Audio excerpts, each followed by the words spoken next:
नमस्कार। Online take सेतु batch में आप सभी का बहुत बहुत स्वागत है। आशा करता हूं कि आप सभी स्वस्थ होंगे, मंगलमय होंगे, कुशल पूर्वक होंगे। माइक्रोसॉफ्ट एक्सेल पर चल रही श्रृंखला को आगे बढ़ाते हैं और एक्सेल के अंतर्गत हमारी बहुत शानदार यात्रा चल रही है और इस यात्रा के अंतर्गत आज हम बहुत ही महत्वपूर्ण बिंदु पर चर्चा शुरू करने जा रहे हैं। आज का टॉपिक, आज का बिंदु, आज का विषय बहुत ही महत्वपूर्ण और गहराई से, बारीकी से हम समझने वाले हैं। अभी तक हमारी जो चर्चा परिचर्चा हुई है उसके अंतर्गत हमारी चर्चा में हमने एक्सेल के लगभग सभी टैब्स पर विस्तार से चर्चा की है। आज की जो चर्चा होगी वो एक शेष बचे हुए और शानदार टैब, जिसके अंतर्गत हमें पावरफुल टूल्स, शानदार विकल्प मिलते हैं, आज उनकी हम चर्चा करेंगे। तो आज हमारी चर्चा परिचर्चा किस पे होगी, अभी हम आगे चर्चा करेंगे। तो सबसे पहले कक्षा की शुरुआत करेंगे शानदार मोटिवेशनल लाइंस के साथ। आज की प्रेरक पंक्तियां हैं,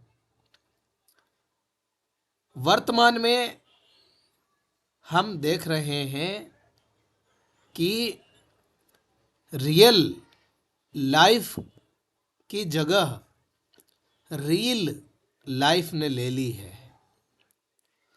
अर्थात हम रियलिटी के बजाय रियल पर ज़्यादा भरोसा करते हैं, उसी के आधार पर अपने जीवन का आकलन करते हैं।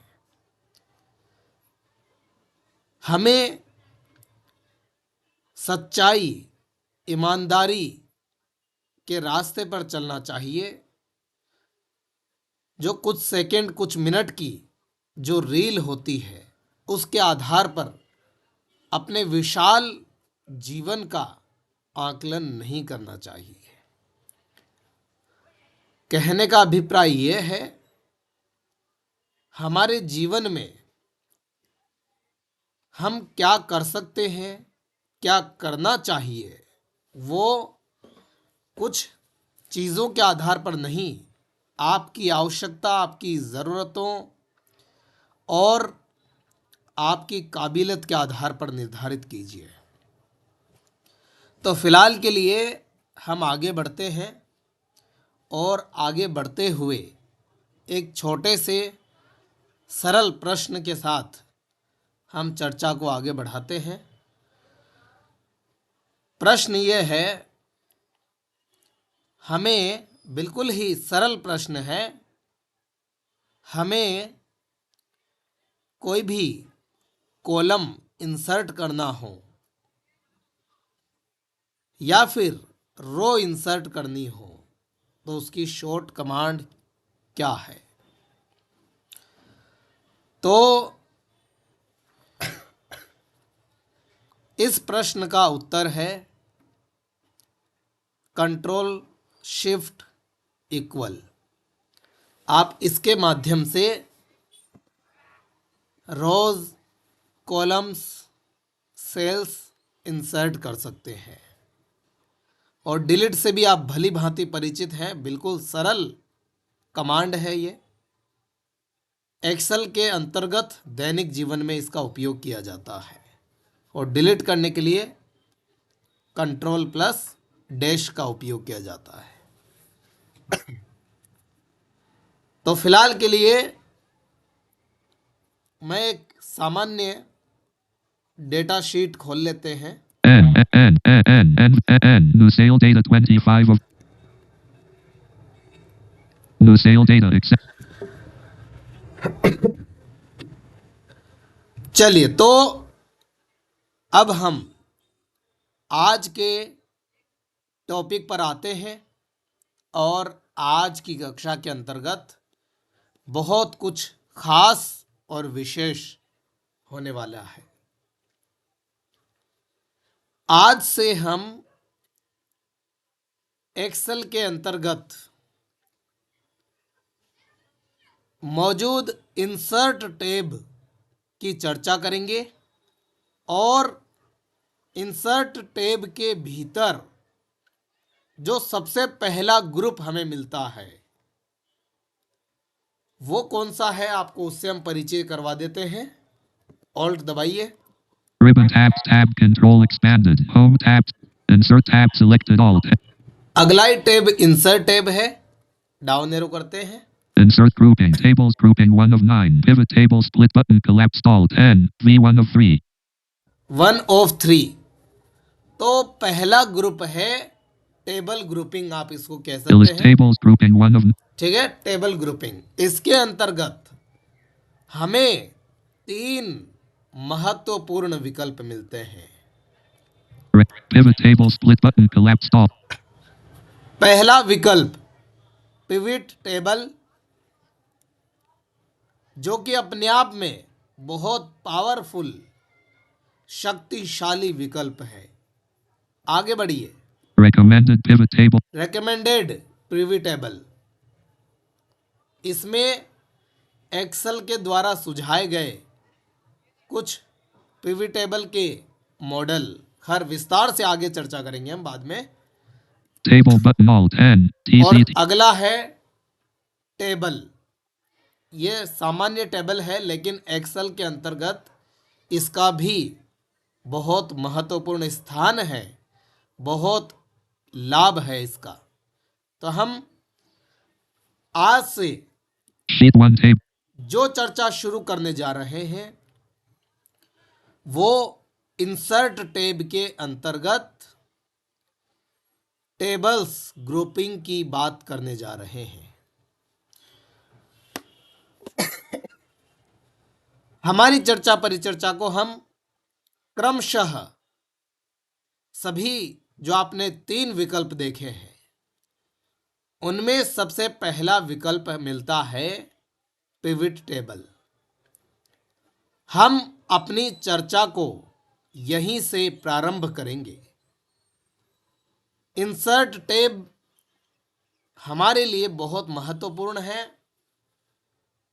आज हम इंसर्ट टैब की शुरुआत करने जा रहे हैं और इंसर्ट टैब के भीतर जो टेबल ग्रुपिंग है ये बहुत ही पावरफुल ग्रुप है, शक्तिशाली समूह है जिसमें हमें शक्तिशाली विकल्पों के माध्यम से अपने डेटा को व्यवस्थित करने का एक शानदार एक टूल्स मिल जाते हैं।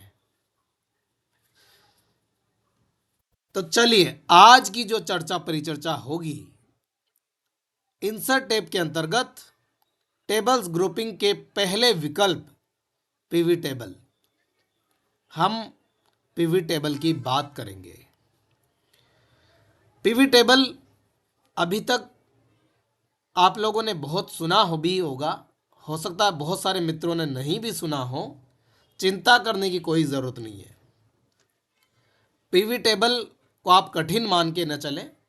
थोड़ा सा हो सकता है कि आपको कठिन महसूस हो, लेकिन हम इस तरीके से इसको समझेंगे कि ये बिल्कुल ही आसान आपको महसूस हो। आज की कक्षा में हम पिविट टेबल क्या है, इसके महत्वपूर्ण बिंदु, इसके अंतर्गत कौन सी ऐसी महत्वपूर्ण चीजें हैं जिनको समझना जरूरी है। हम पिविट टेबल की विस्तार से चर्चा करने से पहले, यानी आज की कक्षा में हमारा पीवी टेबल पर सैद्धांतिक रूप से समझने पे ज़्यादा जोर होगा और फिर धीरे धीरे हम व्यवहारिक पक्ष की ओर बढ़ेंगे, जहां पर हम पीवी टेबल को प्रैक्टिकल करके देखेंगे। तो चलिए फिर सबसे पहले मैं आपको बता दूं इसके बारे में, इसके सैद्धांतिक पक्ष को समझेंगे कि क्या है पीवी टेबल, इसमें क्या क्या चीज़ें महत्वपूर्ण हैं, इसका उपयोग लाभ क्या है। तो चलिए अब शुरू करते हैं हम हमारी आज की यात्रा को। सबसे पहले हम समझेंगे पीवी टेबल क्या है, इसके महत्वपूर्ण समझने योग्य पक्ष क्या है और इसके लाभ क्या हैं। फिर आगे की हम चर्चा करेंगे बाद में। तो सबसे पहले समझते हैं पीवी टेबल को। पिवट टेबल, सबसे पहला शब्द पिवट, ये देखिए आपको दिखा देते हैं हम साथ साथ में। Ribbon tabs. Insert grouping. Tables grouping 1 of 9. Pivot table split button. ये पिवट टेबल है, इसकी स्पेलिंग भी आपको सुना देते हैं। P-I-V-O-T-T-A-B. ठीक है, PIVOT पिवट, फिर टेबल है TABLE। फिलहाल के लिए स्केप करके बाहर आते Sheet 1 table. हैं। सबसे पहले हम पिवट और फिर टेबल, पिवट टेबल, इस शब्द का अर्थ समझते हैं, इस शब्द की व्याख्या करते हैं। पिवट का मतलब होता है एक प्रकार से धुरी पर घूमना या धुरी, और टेबल का मतलब तो आप तो जानते ही हैं, तालिका।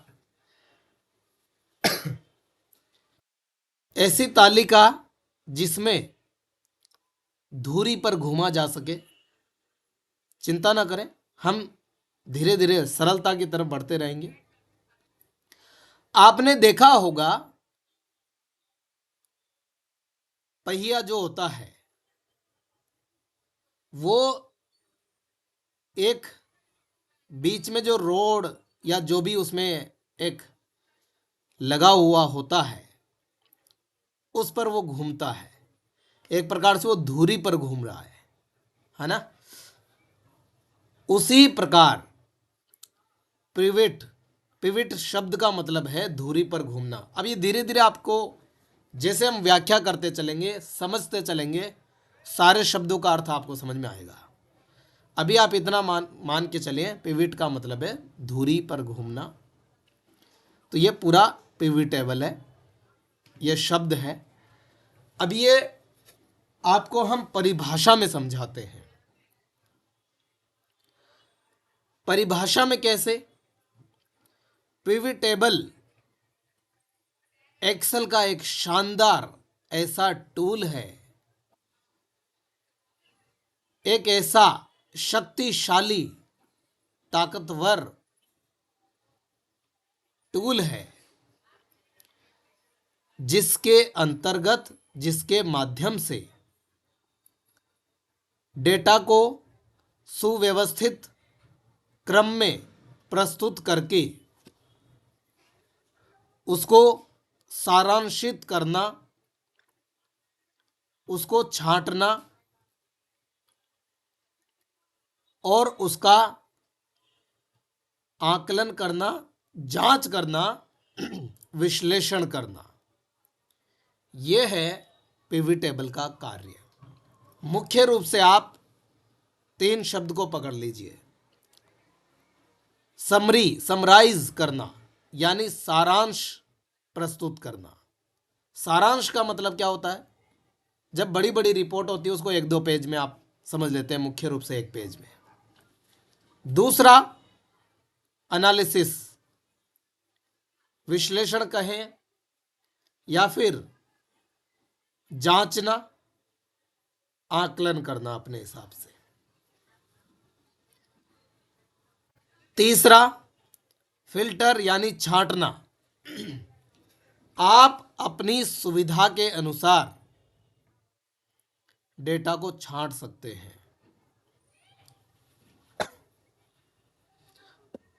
तो ये पहला जो इसका महत्वपूर्ण हमारी चर्चा परिचर्चा का बिंदु था कि पीवी टेबल क्या है, उस शब्द का मतलब क्या है, कौन सी चीज़ें इसके लिए ज़रूरी है, इसमें होता क्या है। No तो matches.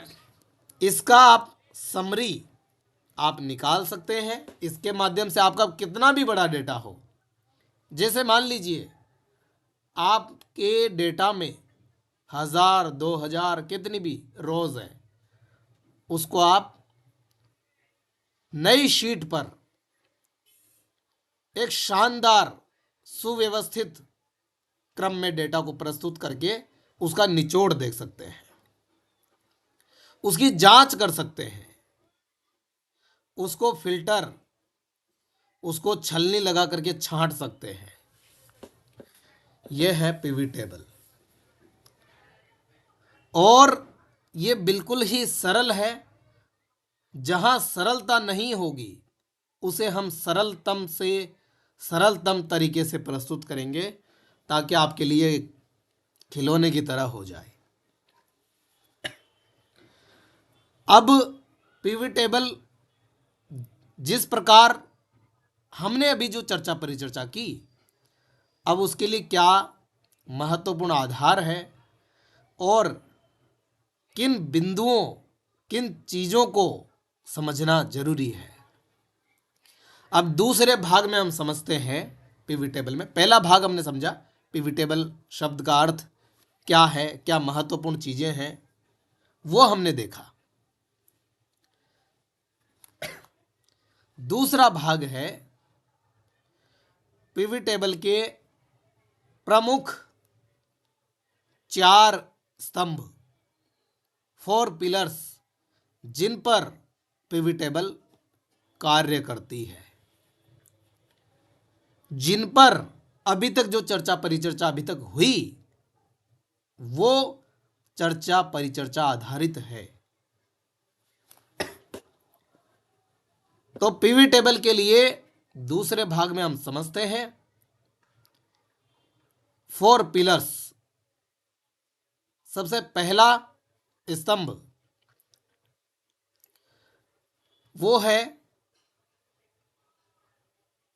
रोज, दूसरा कॉलम, तीसरा वैल्यू और चौथा फिल्टर। अब हम इसको समझते हैं कि ये क्या चीज है। दरअसल ये चारों शब्द जो आपने सुने, इनसे आप सामान्यतः आप परिचित हैं,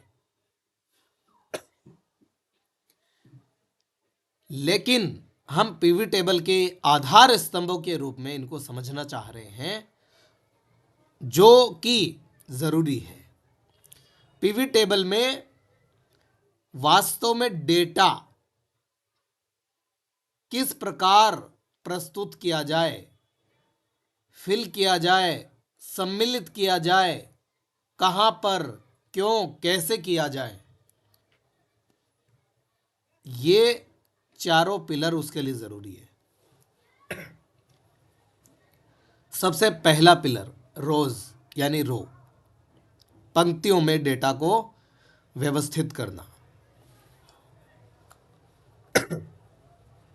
आज हम थोड़ा सैद्धांतिक पक्ष पर ज़्यादा जोर देंगे ताकि पीवी टेबल में आपकी थोड़ी सामान्य एक मानसिकता जो है हमारे मन में कि पीवी टेबल कठिन हो सकता है, तो उसको एक पहले सैद्धांतिक पक्ष को थोड़ा समझें, फिर हम व्यवहारिक रूप से उसको प्रायोगिक तरीके से समझेंगे। तो पहला है रोज़ के आधार पर डेटा को व्यवस्थित करना, यानी जब पीवी टेबल हम बनाते हैं उसमें रो में डेटा ऐड करना, शामिल करना, लाना, इंसर्ट करना। इसका मतलब क्या है? रो तो आप सब जानते ही हैं, ऊपर से नीचे का जो क्रम होता है रो 1 2 3 4 5। एक्सेल में पीवी टेबल के अंतर्गत जो व्यापक स्तर पर डेटा होता है, जैसे मार्कशीट की बात करें तो उसमें बहुत सारे स्टूडेंट हो सकते हैं, 1000 2000 या जो भी, मतलब, तो उसको आप रोज में रखें। ठीक है, यानी जो बड़ा डेटा है उसको रो में रखें, कॉलम में नहीं। क्यों? ऊपर से नीचे के क्रम में आसान होता है डेटा को मैनेज करना, प्रबंधित करना, है ना, संगठित करना। लेकिन अगर ऐसे 500 लोगों का डेटा हो, उसको रो की जगह कॉलम में रखेंगे तो फिर आप 500 रो तो ज़रूर होंगी ऊपर से नीचे तक, लेकिन राइट, लेफ्ट से राइट रखेंगे कॉलम में, तो फिर क्या हो जाएगा? फिर लेफ्ट से राइट रिपोर्ट को देखना बड़ा कठिन हो जाएगा। ठीक है, तो ये पहला पिलर है।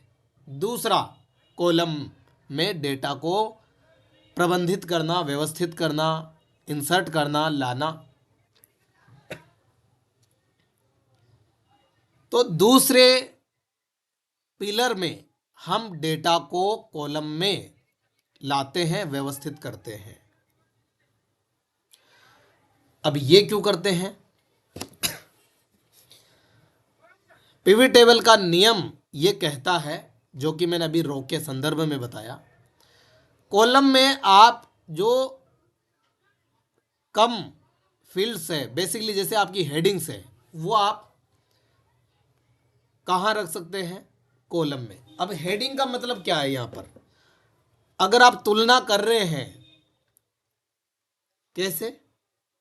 जरूरी नहीं कि आपकी हेडिंग्स का मतलब जो वहां पर सारी हेडिंग्स से आप इंसर्ट करेंगे पीवी टेबल में, नहीं।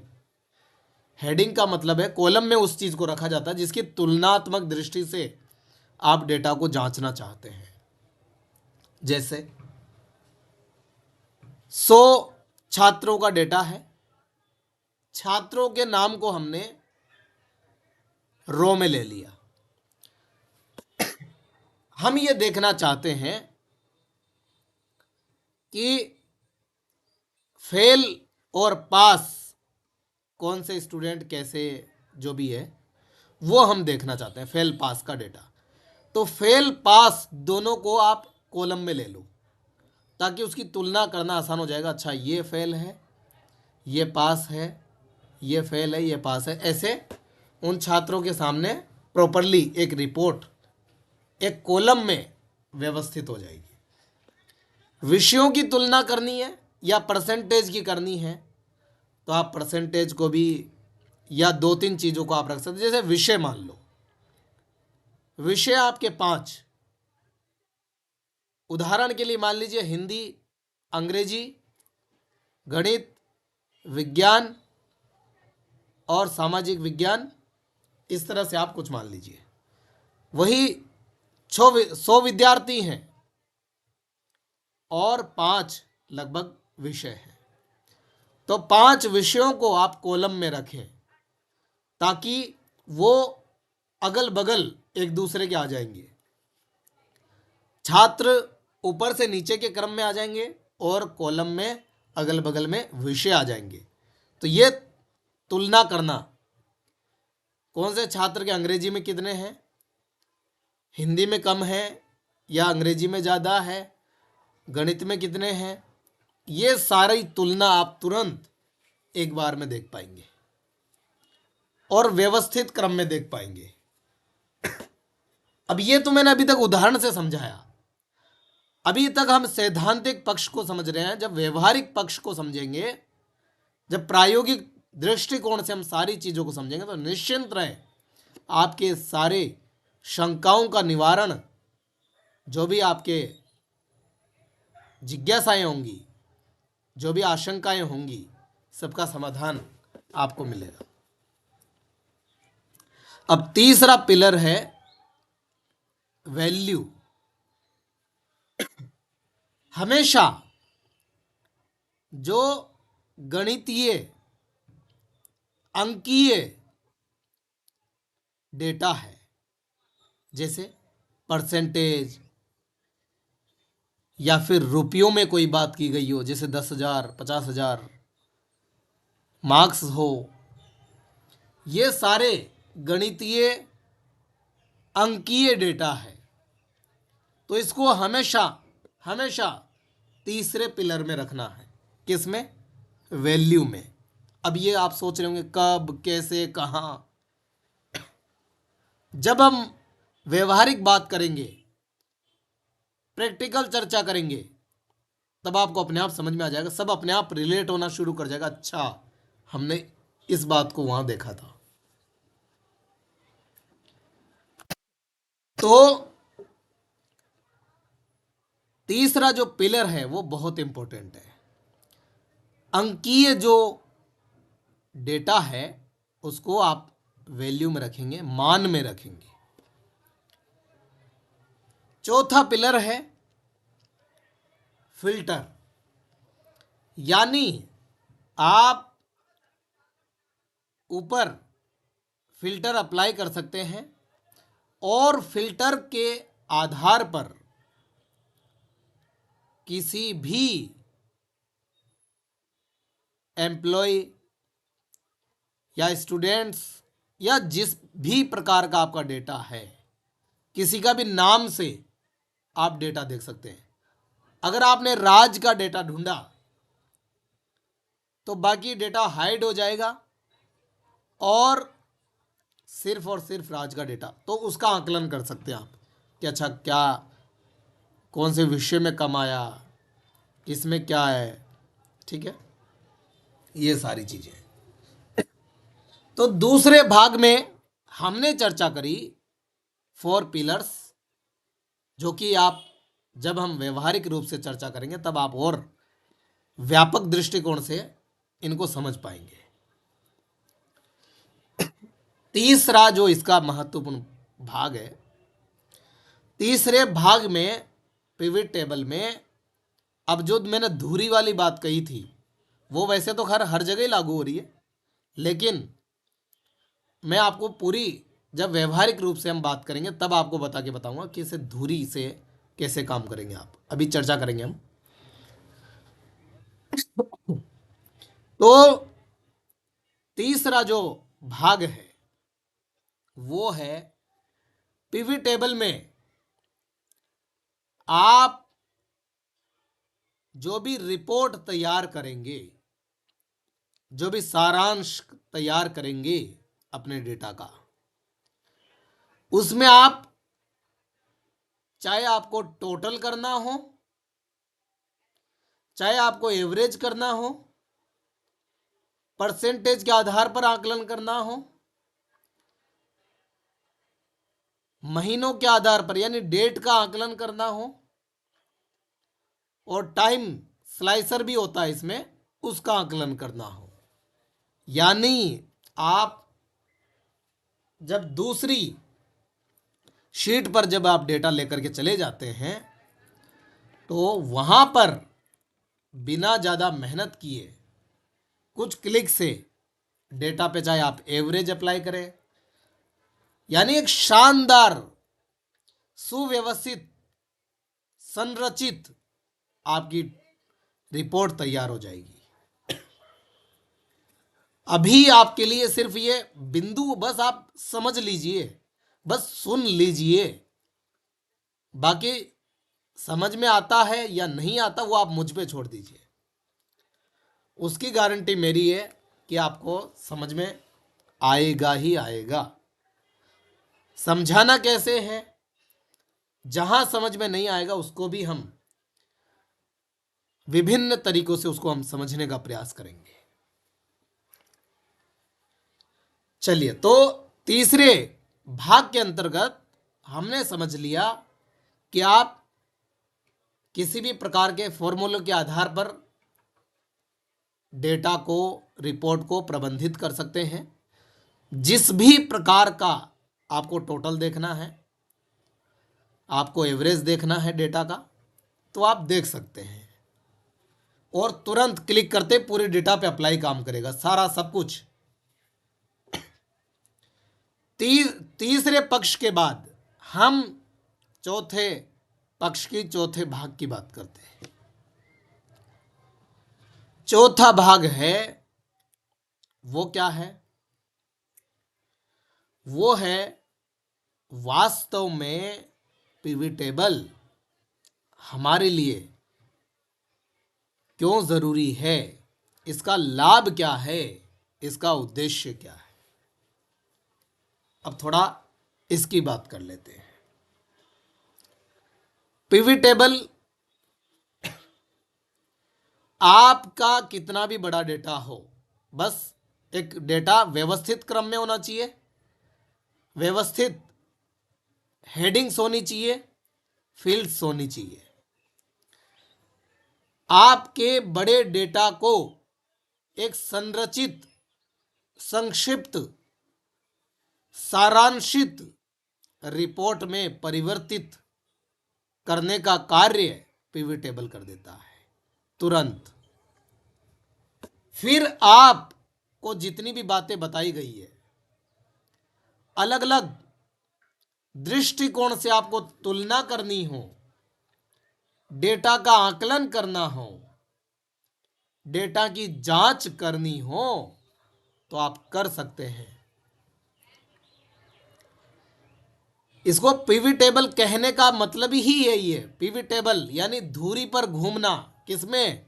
जो आप पीवी टेबल यानी धुरी पर घूमने वाली जो तालिका, उसमें आप कॉलम के आधार पर आकलन करना हो, रोज के आधार पर डेटा पे आकलन करना हो, फिल्टर करके करना हो। ये सिर्फ छोटे मोटे उदाहरण दे रहा हूं मैं, तो आपको बहुत सारे हैं। यानी डेटा की जांच विभिन्न पक्षों के आधार पर, विभिन्न आधारों पर डेटा का आकलन, विभिन्न धुरी पर घूम के आप आकलन कर सकते हैं। आपका बिक्री का डेटा है, तो आप उसमें देख सकते हैं, अच्छा किसने कितना बेचा, कौन से क्षेत्र में बेचा। और दूसरी चीज आप क्या देख सकते हैं, कौन सा आइटम किसने बेचा, है ना। इस प्रकार हर दृष्टिकोण से आकलन आप कर सकते हैं। इसीलिए इसका नाम पीवी टेबल रखा गया है। तो हम दूसरे भाग के अंतर्गत आपके कार्य को आसान करना, सरल करना, संक्षिप्त करना, यह पीवी टेबल का काम है।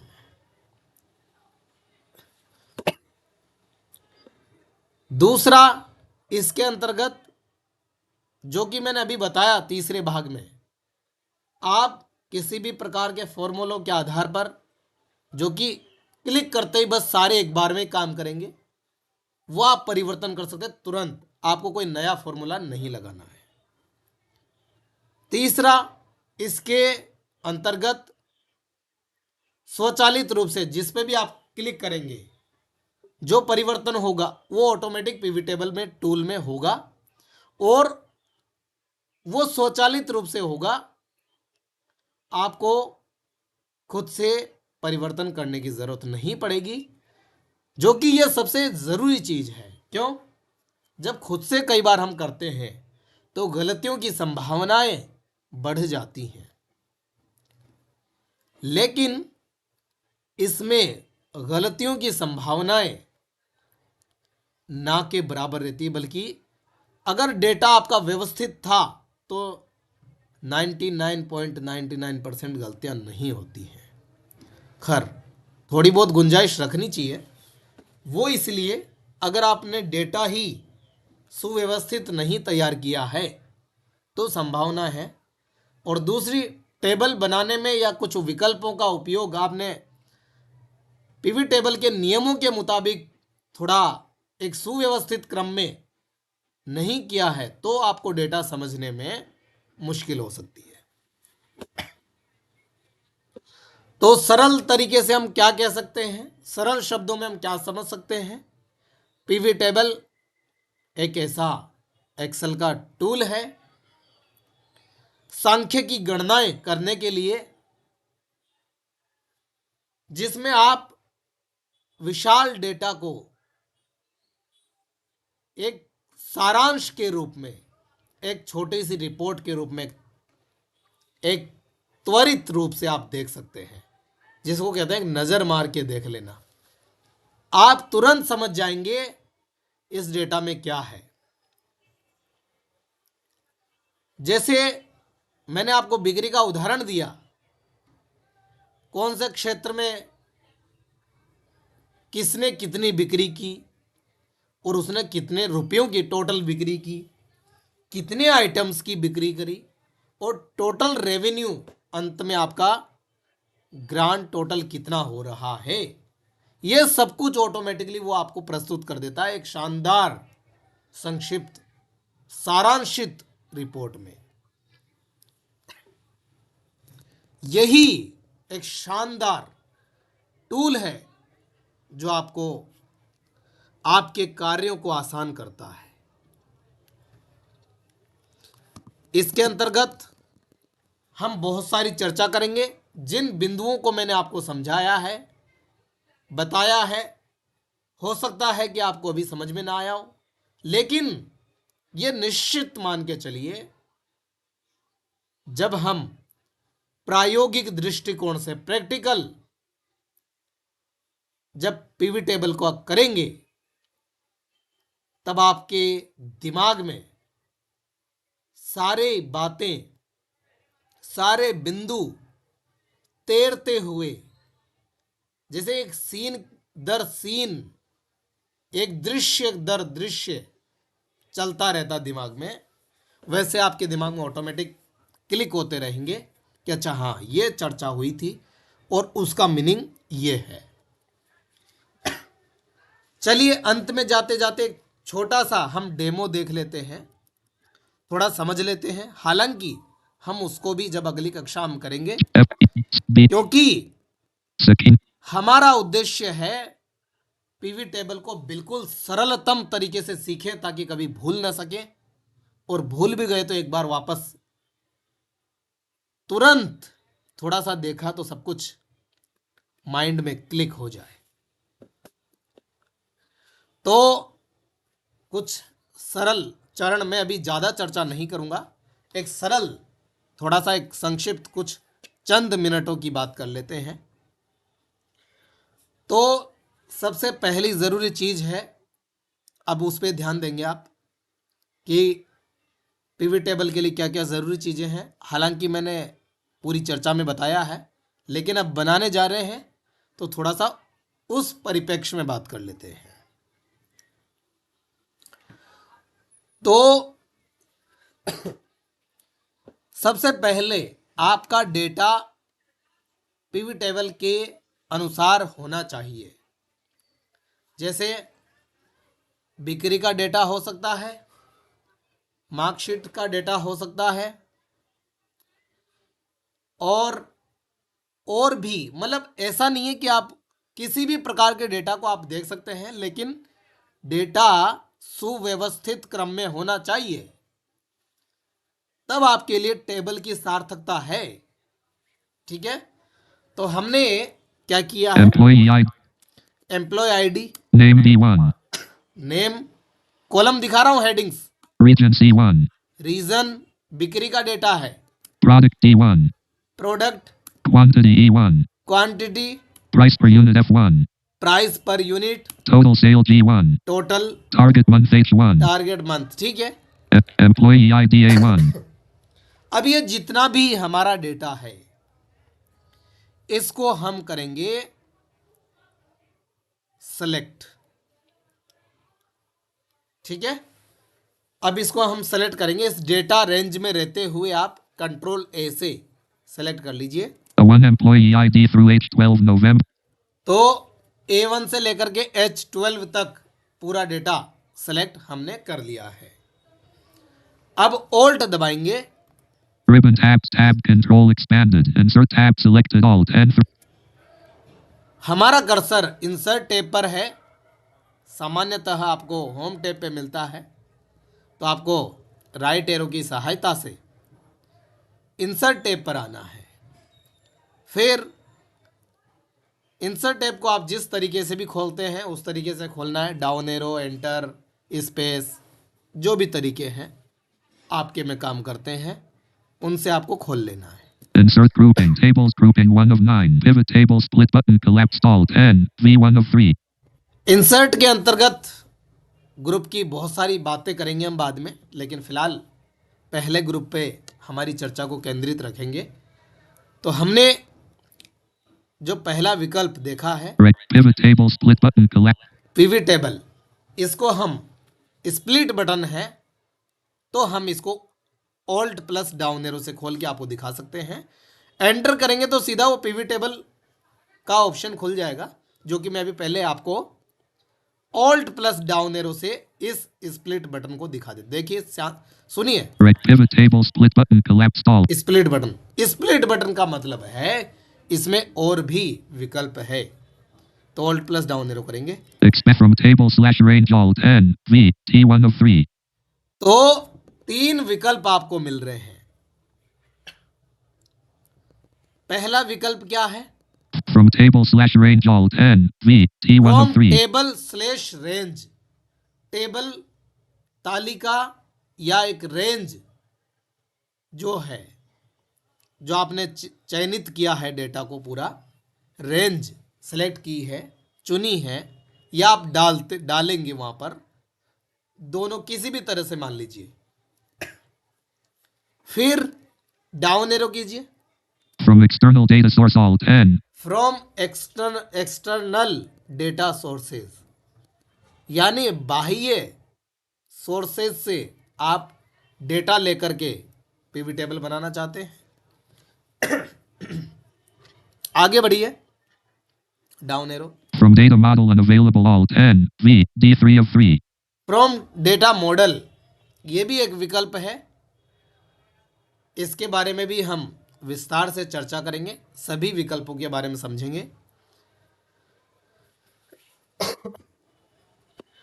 अब इसमें सर्वाधिक जो विकल्प उपयोग होता है सामान्यतः, वो है पहला विकल्प, From table slash range all 10. From table slash range. अगर हम वहीं स्प्लिट बटन को ऑल्ट प्लस डाउन एरो से नहीं खोलते तो सीधा पहले वाला ही खुलता है, उसी का ही ज़्यादातर यूज़ होता है। From table slash range all 10. V. ठीक है, T1 of इस 3. पे आप एंटर कर दीजिए, खुल जाएगा। Pivot table from table arrange dialog. Pivot table. एक डायलॉग बॉक्स खुला। अब इसी को मैं शुरू से खोल के दिखाता हूँ आपको, एस्केप करते हैं। अभी डेटा सेलेक्ट है, 1 employee. एक बार वापस से करके दिखा देते हैं आपको पूरा। 1 employee. पूरा डेटा सेलेक्ट Analysis किया, lens Windows. ऑल्ट दबाइए, Ribbon tab control expanded. Insert tab selected all 10. इसको खोल लीजिए, इंसर्ट टैब को। Insert grouping. Tables grouping 1 of 9. Pivot table split. PV table पहला ही ऑप्शन मिल रहा है, इस पे एंटर कर दीजिए आप। Pivot table from table arrange dialog. Pivot table from table arrange window. Select the table arrange grouping. Table slash range edit alt plus T blank. अभी ये डायलॉग बॉक्स सीधा खुल गया, वो 3 विकल्प ना खुल करके पहला विकल्प खोल दिया उसने सीधा, और सर्वाधिक उपयोग इसी का ही होता है। अब देखिए, इसके विकल्पों को हम ध्यानपूर्वक समझेंगे। सबसे पहला विकल्प जो कर्सर जिस पे है, Choose location. Exist. Select the table arrange grouping. Table slash range edit alt plus. Table slash range, table slash range यानी एक टेबल हमने सेलेक्ट किया हुआ है, ठीक है। टेबल आपका एक जो टेबल हम आगे सीखेंगे वैसा भी टेबल हो सकता है, और एक टेबल सेलेक्ट की हुई रेंज भी हो सकती है, और हमने सेलेक्ट किया हुआ है वही रेंज इस एडिट बॉक्स में है। हालांकि वो बताने को ब्लैंक बता रहा है, लेकिन सेलेक्ट करने के बाद ऑटोमेटिक वो सेल रेंज ले लेता है। Cancel. Select the table arrange grouping. Table slash range edit alt plus T blank. Sheet $1 1 Australian dollar. Sheet $1 3 Australian dollars. ये मैंने डाउन एरो अप एरो किया, Sheet $1 B $1. Sheet $1. कॉलम्स पे जा रहा है, लेकिन खैर हमें इसकी जरूरत नहीं है फिलहाल, क्योंकि हमने डेटा को सेलेक्ट किया हुआ है। अगर हम सेलेक्ट नहीं करते तो हम यहाँ लिख भी सकते थे, जैसे देखो ये लिखा हुआ है, Sheet $1 2 Australian dollars. ठीक है, कि आपका डेटा Sheet कहाँ $1. से कहाँ तक है वो आपको लिखना पड़ता। फिलहाल के लिए खैर इन सारी चीज़ों पर और गहराई से हम चर्चा करेंगे, आप निश्चिंत रहें। हर बिंदु को बारीकी से हम समझेंगे और उसको प्रैक्टिकल करके देखेंगे, लेकिन अभी हम एक सामान्य चर्चा परिचर्चा इस पे कर रहे हैं। Cancel button. Select the table arrange grouping. Table/range edit Alt+T blank. ठीक है, पहला ऑप्शन क्या है, टेबल रेंज का है। इसमें सबसे अच्छा है कि आप टेबल को सेलेक्ट ही कर लें, जो डेटा है रेंज है उसको सेलेक्ट ही कर लें, तो ऑटोमेटिक वो ले लेगा, लिखने की ज़रूरत नहीं पड़ेगी। ठीक है, आगे बढ़िए, टैब करते हैं, अगले विकल्प पर चलते हैं। Choose where you want the pivot table to be placed. Grouping. Existing worksheet radio button checked Alt+E2 of 2. अब दूसरा विकल्प जो हमें मिलता है, New worksheet radio button checked Alt.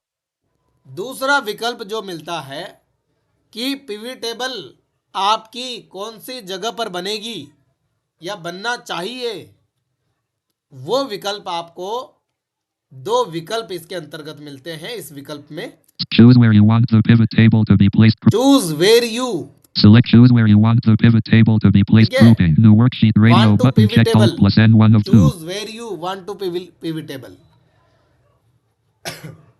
यानी इसका चयन करें कि आपकी पीवी टेबल कहाँ बनेगी। ठीक है, तो सामान्यतः न्यू वर्कशीट पे कर्सर रहता है। Location sheet $1 2 Aust. Sheet 1. Existing new worksheet radio. Select it. Choose where you want the location edit Alt sheet 1. Location edit Alt sheet $1 sheet. Choose whether you want to analyze multiple tables. Choose where you want the pivot table to be placed. Grouping. Location edit Alt+L blank. Existing worksheet radio but new worksheet radio. देखिए, पहला विकल्प मिलता है new worksheet, और सामान्यतः यही रहता है, तो आपको इसको छेड़ने की जरूरत नहीं पड़ेगी। अब न्यू वर्कशीट, इसका फायदा क्या है, आपकी जो नई रिपोर्ट बनेगी पीवी टेबल की, वो बिल्कुल नई शीट पर चली जाएगी और वर्तमान जो डेटा है उसमें कोई प्रॉब्लम नहीं होगी, वो जैसा है वैसा ही रहेगा। जो कि इसमें फ़ायदा है कि आप जो भी काम करना चाहें पीवी टेबल की दूसरी शीट में आप कर पाएंगे। और दूसरा ऑप्शन क्या है, ये रेडियो बटन है, दोनों में से एक ही काम करेगा। डाउन एरो करें, Location edit Alt+L blank. ये देखिए Existing worksheet radio.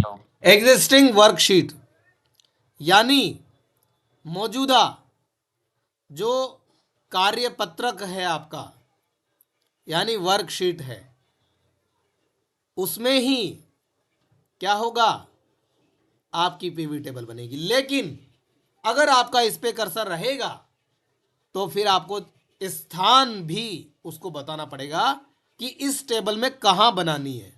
जैसे हमारा डेटा है एच कॉलम तक, तो आप इसको बता सकते हैं कि शीट 1 में J1 से शुरू करो इसको, तो ये देखो टेप करो इस पे कर्सर रख के, तो आपको एडिट बॉक्स मिलेगा। Location edit Alt+L blank. इसमें लोकेशन दे दो आप जहां से आपको देनी है। Sheet $1 4 Australian. Sheet $1 3 Australian dollars. Sheet $1 2 Australian. Sheet $1 B $1. आप right arrow, left arrow, down arrow, up arrow से भी आप जा सकते हैं। ठीक है, Sheet लिख भी $1 सकते हैं, G1. सबसे अच्छा तरीका लिखना। ठीक है, लेकिन इसी तरीके से लिखना पड़ेगा जैसे लिखा। Sheet space SHEET 1 bang $G$1 line feed. ठीक है, खैर इन पे और हम चर्चा कर लेंगे, लेकिन आपको जो जरूरी चीज है वो क्या है, Existing worksheet. एग्जिस्टिंग की जगह पर आपको new worksheet. New worksheet radio button checked Alt+N1 of 2. ठीक है, आगे बढ़िए। अब इस पे कर्सर रख के टैप करेंगे तो आपका वो एडिट बॉक्स नहीं आएगा। क्यों, नई शीट का चयन करेंगे तो लोकेशन ऑटोमेटिकली, नई शीट खाली है तो वो अपने हिसाब से कोई दिक्कत नहीं, फिक्स अपने आप कर लेगा। आगे बढ़िए, Choose whether you want to analyze multiple tables. Grouping. Add this data to the data model. Checkbox not checked Alt+M. अभी एक चेक बॉक्स आपको मिलता है अगर आप मल्टीपल टेबल्स चूज करना चाहते हैं, एनालाइज करना चाहते हैं, एक बार देख लीजिए, Choose whether you want to analyze multiple tables grouping. Add analyse multiple tables यानी एक से अधिक टेबल्स एनालाइज करना चाहते हैं, बिक्री डेटा, कस्टमर डेटा, कोई भी अलग अलग, तो इसमें इसका चयन करना पड़ेगा, यानी इसको चेक करना पड़ेगा स्पेस से, जो कि सामान्यतः हमारे लिए ज़रूरी नहीं है। जब तक हम सिंगल टेबल पर सिंगल डेटा पर काम कर रहे हैं तो इसको छेड़ने की ज़रूरत नहीं है। इसको नोट चेक ही आप रखें, वही बेहतर है। ठीक है, अब टेप कर दीजिए, OK button. ओके पे एंटर कर दीजिए, आपकी टेबल बन जाएगी। अब बिल्कुल New एक बार फिर one से employee. लास्ट बार मैं आपको समझाऊंगा, फिर डेटा सेलेक्ट करेंगे, One employee. ऑल्ट Ribbon करेंगे, tab control insert grouping tables grouping 1 tables grouping पे आए और पीवी टेबल पे एंटर करते हैं। pivot table from ये table dialog box arrange खुल गया। dialog pivot table from table arrange window select the table arrange grouping table और रेंज उस पे ऑटोमेटिक कर्सर है, सेलेक्ट करने के कारण उसने खुद से रेंज ले ली है। अब टेप करना है, choose where you want the pivot table to be placed grouping new worksheet radio but अब इसमें न्यू वर्कशीट है जो कि बिल्कुल सही है।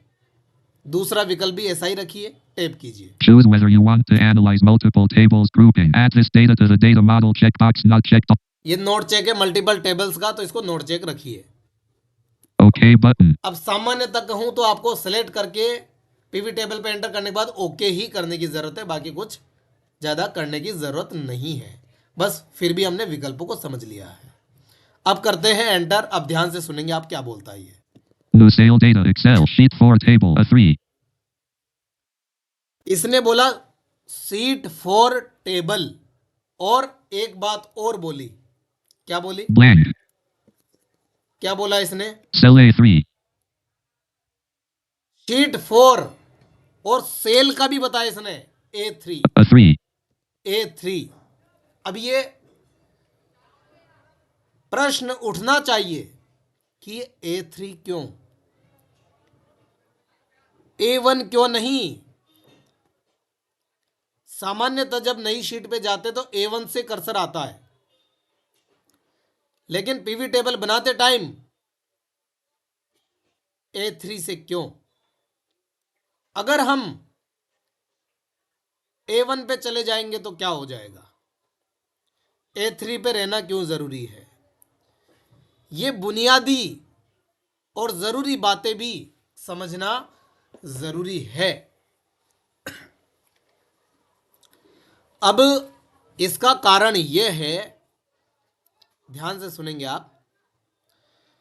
अब जब आप अपेरो करके वापस ऊपर चले जाएंगे A2 A1 तो आपका कर्सर पीवी टेबल की जो रेंज होती है उसके बाहर चला जाता है। आप ये कह सकते हैं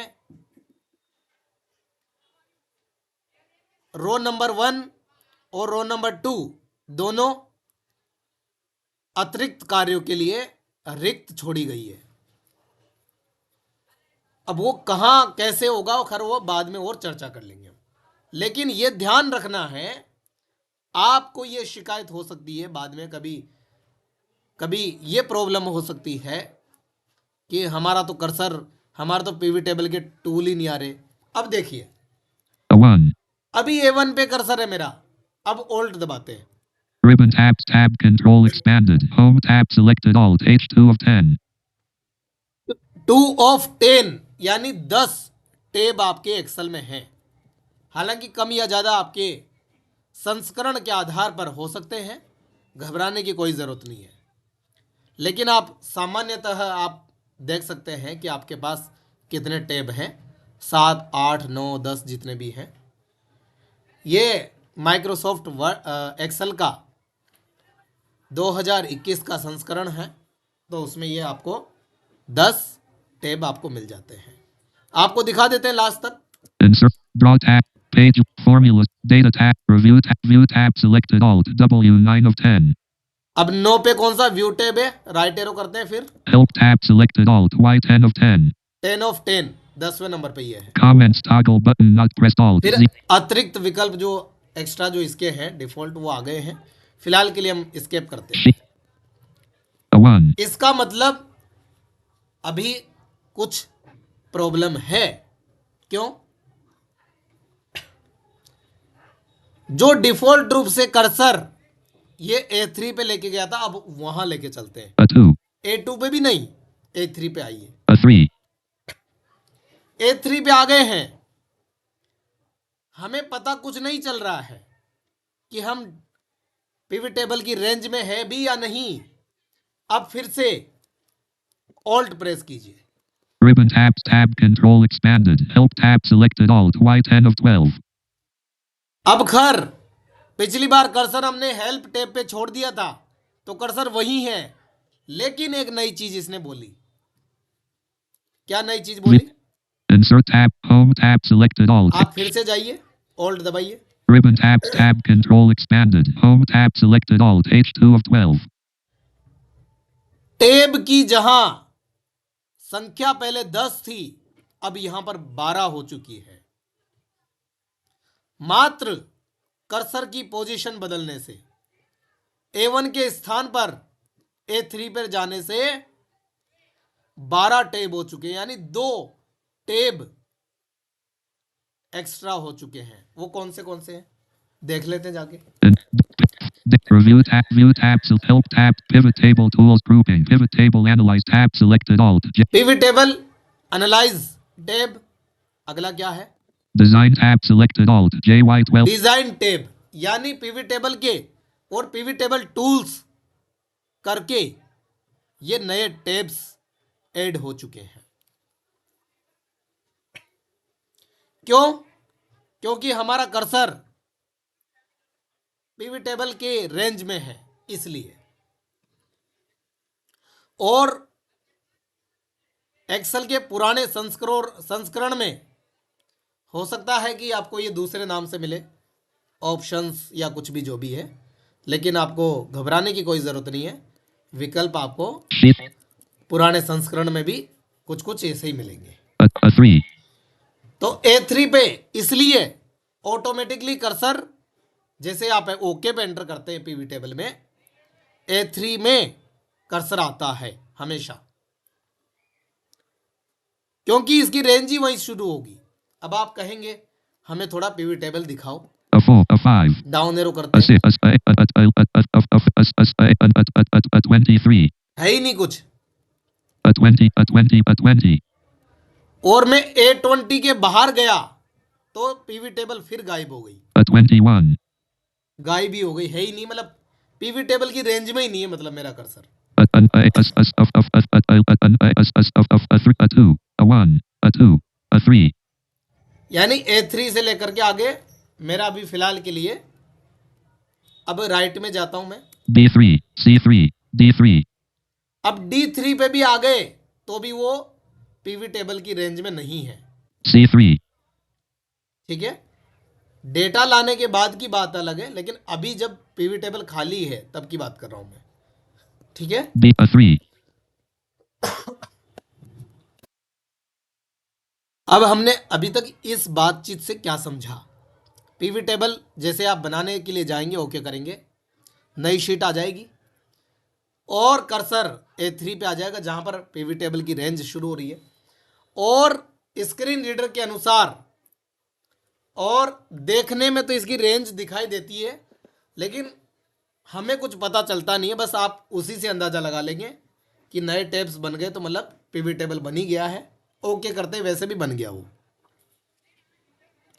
अब अगली एक छोटी सी बातचीत और करते हैं। पिवट टेबल बनाने के बाद, यानी ओके करने के बाद, जैसे ही आपकी पिवट टेबल अभी तक ब्लैंक है, इसमें अभी तक किसी भी रो में, किसी भी कॉलम में डेटा नहीं है।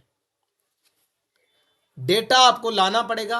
वो डेटा लाएंगे कैसे, कहाँ जाना पड़ेगा?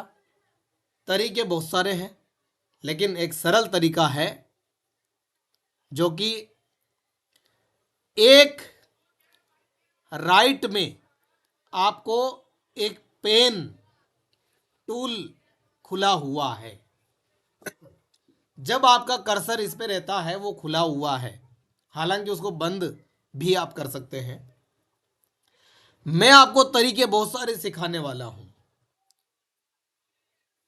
ठीक है। लेकिन अभी फिलहाल आज मैं बात करूंगा बिल्कुल सरल तरीके की। वो तरीका क्या है, सब परिचित होंगे। F6 से आप अलग अलग टूल्स पे जाते हैं ना, जब खुले हुए होते हैं तो लेफ्ट राइट, तो F6 करेंगे। अब ये काम नहीं कर रहा है,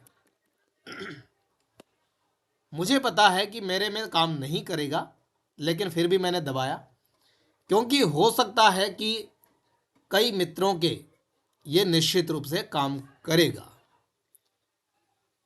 लेकिन बात फिर वहां आती है जिनके काम नहीं करेगा, तो फिर वो क्या करें। अब वो क्या करेंगे, वो शिफ्ट के साथ F6 करेंगे, और ध्यान से सुनेंगे। शिफ्ट के साथ F6 करते हैं। Pane, ribbon tab control expanded. Home tab selected alt H2 of 12.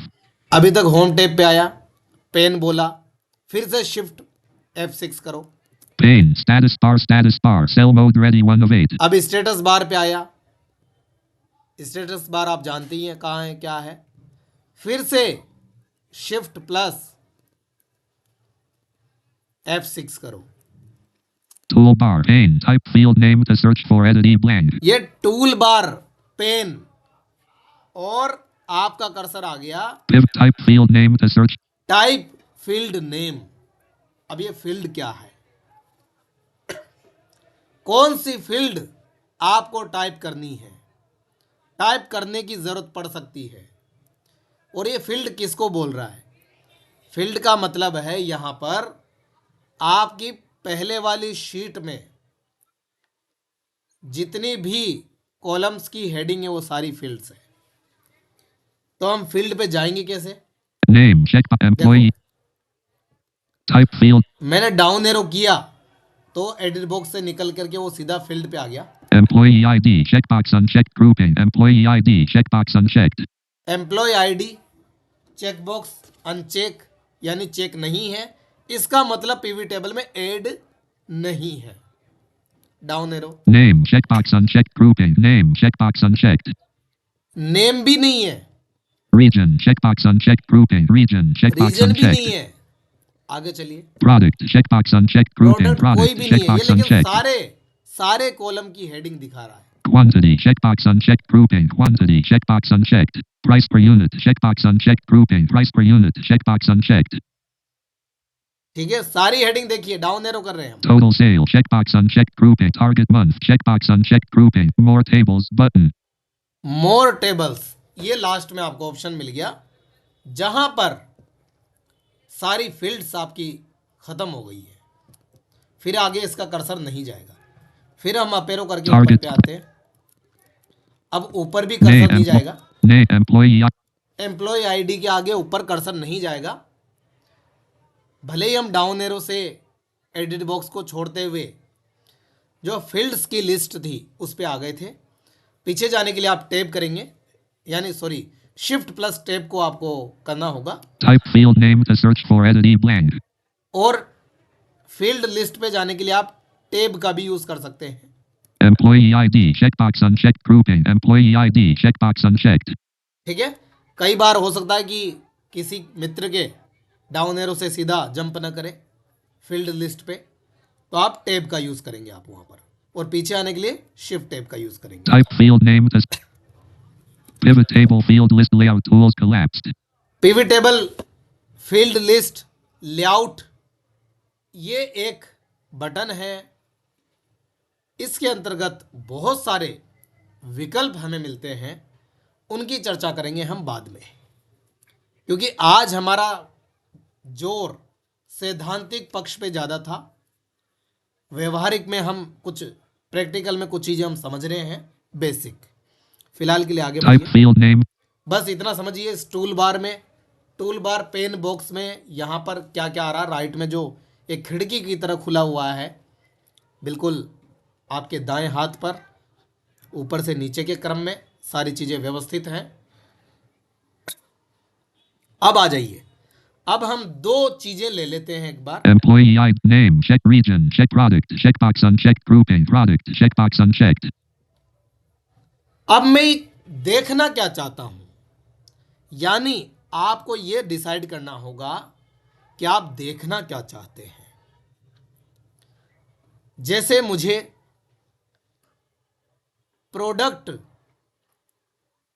की लिस्ट देखनी है और कौन से क्षेत्र में, कौन से रीजन में क्या क्या बिक्री हुई, कौन से प्रोडक्ट की बिक्री हुई कौन से रीजन में, ये देखना है मुझे। तो हम क्या करेंगे, Region product, checkbox unchecked, grouping, product, checkbox unchecked. इसमें हम चेक करते हैं। Space, product, checkbox checked. फिर हम डाउन एरो करते हैं। Quantity, checkbox unchecked, grouping, price per unit, prop region, checkbox unchecked, grouping, region, checkbox unchecked. अब हम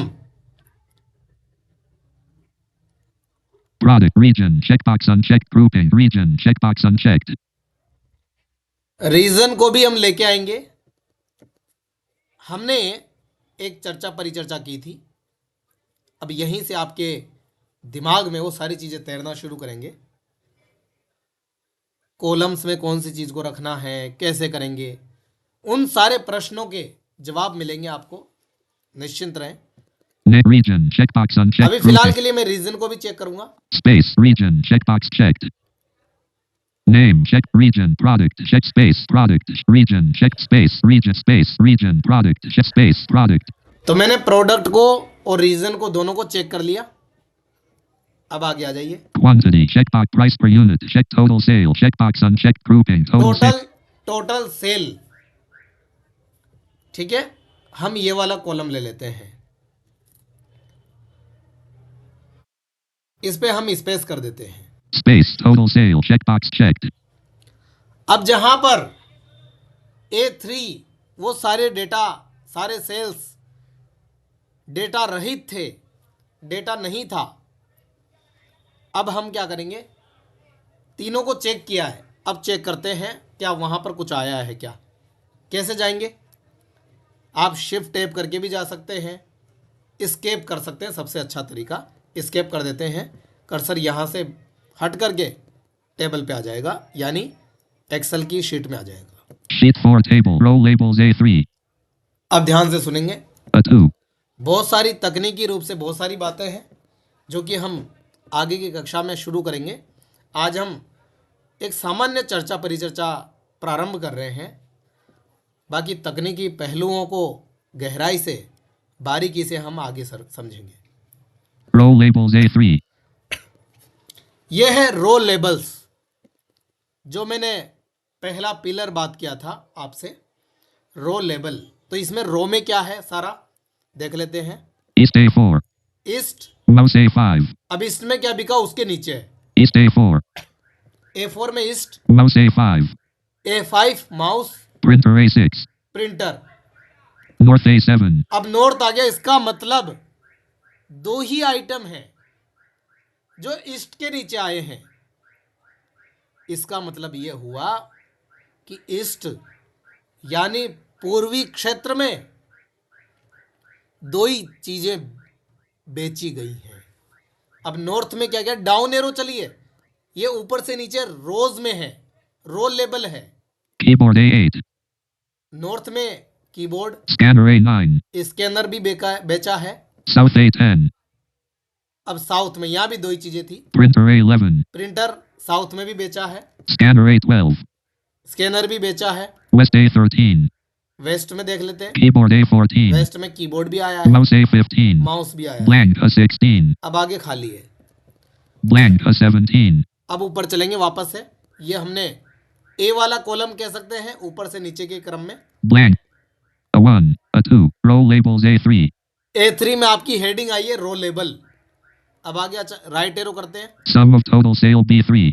अब सम ऑफ टोटल सेल, यानी जो टोटल आपकी बिक्री थी उसको इसने टोटल किया है सम फॉर्मूले के माध्यम से। Sum of C3. Sum of total sale B3. ठीक है, अब ध्यान से सुनेंगे, डाउन एरो, 203,000 B4. 203,000 B4. अब ये क्या है? East A4. ये ईस्ट की टोटल बिक्री है, जो कि लेफ्ट राइट में आप देख सकते हैं। 2 East A4. ईस्ट किस में? A4 में। राइट एरो करेंगे, 203,000 B4. ये टोटल B4 में उसकी बिक्री है। फिर लेफ्ट में जाते हैं। East A4. अब इसके नीचे क्या है? Mouse A5. माउस। अच्छा, अब ये बताएगा माउस आपने बेचा है ना, वो कितने का बेचा है? देखिए, 3,000 B5. यानी टोटल माउस की कीमत, मतलब वो बताए कि कितने रुपए के आपने बेचे टोटल मिला के। ऐसा नहीं कि एक कितने का बेचा है। तो टोटल आपने 3,000 रुपए के माउस बेचे हैं। ठीक है, Mouse A5. फिर नीचे आ जाओ। Printer A6. प्रिंटर में लेफ्ट राइट जाकर के डेटा को देख रहा हूँ। 200,000 B6. अब ये 200,000, ठीक है, ये हमने Printer A6. प्रिंटर सेल किए हैं। North A7. अब ये नॉर्थ का देखो, 188,750 B7. पहले तो North A7. A7 में नॉर्थ की हेडिंग है 188,750 B7. और B7 में उसका क्या है? टोटल है कि नॉर्थ में टोटल बिक्री कितनी हुई है। अब नॉर्थ के नीचे जो भी आइटम्स है, प्रोडक्ट्स है, North A7. उनकी क्या हुई है? Keyboard A8. कीबोर्ड। फिर राइट एरो करेंगे तो कीबोर्ड कितने के बिके? 8750 B8. 8750, ठीक है। Keyboard A8. Scanner A9. Scanner 180,000 B9. 180,000 के स्कैनर बिके, ठीक है। उसका टोटल उसने वहीं दे दिया था ऊपर, नॉर्थ के बिल्कुल राइट में ही। तो आप समझ सकते हैं ए और बी कॉलम दोनों में डेटा की समरी, डेटा की एक रिपोर्ट दी है शानदार, कि आप यहां तुलना कर लो, देख लो। Scanner A. South A. Printer अब A11. बिल्कुल लास्ट में लेके जाता हूं मैं आपको। Grand total A18. ये ग्रांड टोटल है, देखो। 560,000 B18. अब ये सारा का सारा टोटल करके भी दे दिया कि चारों दिशाओं में, चारों क्षेत्रों में जहां भी आपने बिक्री की है, कौन से आइटम की। अब यही कहानी शुरू होती है रो, कॉलम,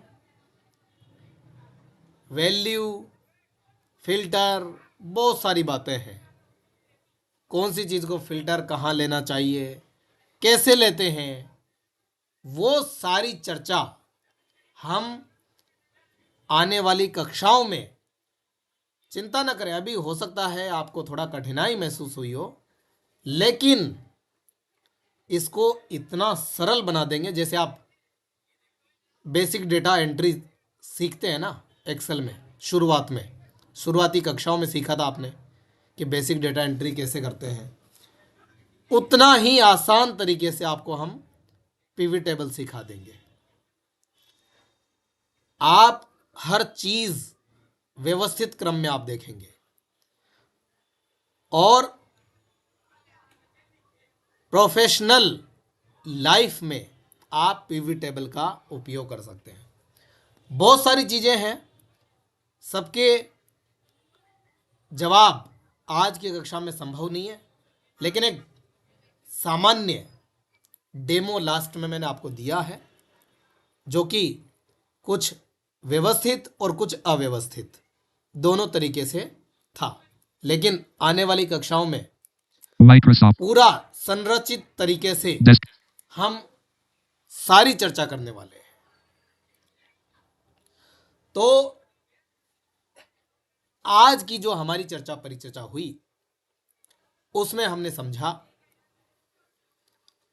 पीवी टेबल शब्द का अर्थ क्या है, कैसे हम धुरी पर घूमते हुए डेटा का विश्लेषण कर रहे थे, और अभी तो हमने डेमो ही देखा है। फिर एक सारांश अपने डेटा का कैसे लिया हमने, एक छोटा सा डेमो आपने देखा। एक रिपोर्ट संक्षिप्त हमने कैसे तैयार की। फिल्टर आगे देखेंगे, और कैसे विश्लेषण, जांचना, आकलन करना, वो सारी चीजें और भी व्यवस्थित क्रम में हम देखेंगे। 4 पिलर्स, उनकी चर्चा सैद्धांतिक रूप से हुई है, लेकिन व्यवहारिक रूप से, प्रायोगिक ढंग से, दृष्टिकोण से हम उनकी चर्चा करेंगे। उसके बाद इसके लाभ सामान्य रूप से हमने चर्चा की, लेकिन ऐसा नहीं है आज की कक्षा में जिन बातों पर चर्चा हुई है इतना इसका समाहित क्षेत्र है, उतना ही विस्तृत यह है। और भी कई गुना चीज़ें हैं जो कि धीरे धीरे खुलेंगी, धीरे धीरे सामने आएंगी। अभी पत्ते दिखाए नहीं है, अभी बहुत कुछ बाकी है। अभी सिर्फ आपको हमने एक सामान्य चर्चा परिचर्चा से पीवी टेबल से परिचित करवाने का प्रयास किया है, लेकिन पीवी टेबल आपको हम पूरा भरोसा दिलवाते हैं कि बिल्कुल ही आसान तरीके से, जैसे आप डेटा एंट्री करते हैं ना, ऐसे बिल्कुल जैसे कहेंगे कि ये चुटकियों का खेल है, तो वही खेल आपके लिए बना देंगे हम। चलिए फिर आज के लिए इतना ही रखते हैं।